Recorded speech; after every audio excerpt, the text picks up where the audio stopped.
திருப்பி இன்னொரு வீடியோ போட்டு வரோம்னு எனக்குலாம் பயமா இருக்கு. அந்த வீடியோ வராம இருந்தா கூட விஜய் மீதான மரியாதை எனக்கு இன்னும் கொஞ்சம் தக்க வச்சுட்டு இருந்திருப்பேன் நான். ஓடி வந்தார் அப்படிங்கறலாம் இருக்கட்டும், அது ஏன் வந்தார் கூட நம்ம ஜஸ்டிபிகேஷன் கூட நாமளும் சேர்ந்து சொல்லலாம். அந்த வீடியோ வெளியிட்டதான் நம்ம திமிர்னு சொன்னோம், ஆணவம்னு சொன்னோம். என்ன பழி ஏன் நான் கேட்கறேன், அன்னைக்கு இருந்த அதே சூழல் இன்னைக்கு இருக்கு சார். வழக்கு சட்ட ரீதியா நான் சொல்றேன். ஏன்னா அதே எஃப்ஐஆர் அதே அக்யூஸ்ட தான் இதுலயே அக்யூஸ்டா போட்டு சிபிஐ ஒரு வழக்கை தாக்கல் பண்ணிட்டாங்க, கோர்ட்ல போய் கொடுத்துட்டாங்க எஃப்ஐஆர். அதுக்கப்புறம் எக்ஸ்பேண்ட் பண்ணுவாங்க, சார்ஜ் ஷீட் போடும், அடிஷனல் சார்ஜ் ஷீட் கூட போடட்டும். அன்னைக்கு வெளியிட்ட வீடியோ மாதிரி இன்னைக்கு விஜய் வெளியிடுவாரா சார்? மனசாட்சியுள்ள விஜய் வெளியிடுவாரா? அமித்ஷா அவர்களே, உங்கள் நிர்வாகத்தின் கீழே இருக்கிற சிபிஐ பழி வாங்கினா என்ன பழி வாங்கட்டும், புஷி ஆனந்தையோ நிர்மல் குமாரையோ தொடாதீங்க.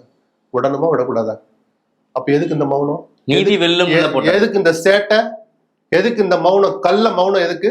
வீடியோ நேரம் வந்திருக்கணும்ல சார். சிபிஐக்கு மாத்தி எத்தனை நாள் சார் ஆச்சு? சரி, மாத்தின கூட 3 நாள் முன்னாடி தான் எஃப்ஐஆர் பத்தி தகவல் வெளியில வருது. எஃப்ஐஆர்ல அதே 3 பேர் சேர்த்திருக்கீங்க.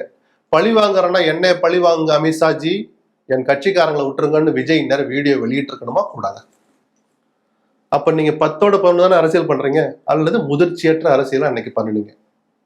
ஒரு முதலமைச்சர் என்ன சொல்றாரு கூட காது கொடுத்து வாங்காம, அவருடைய பொலிட்டிக்கல் நுவான்சன்ஸை கவனிக்காம என்ன சொல்றாரு, எதுக்கு சொல்லியிருக்கிறாரு, அதுல மறைமுகமா பார்த்தா நம்மளை சப்போர்ட் பண்ணிருக்கிறாருன்னு ஒரு சின்ன சந்தோஷம் கூட இல்லாம என்னை பழி வாங்குங்கன்னு சொன்னதெல்லாம் சுத்த சினிமாத்தனம். இதுல இருந்துதான் விஜய் மாறணுங்கிறோம்.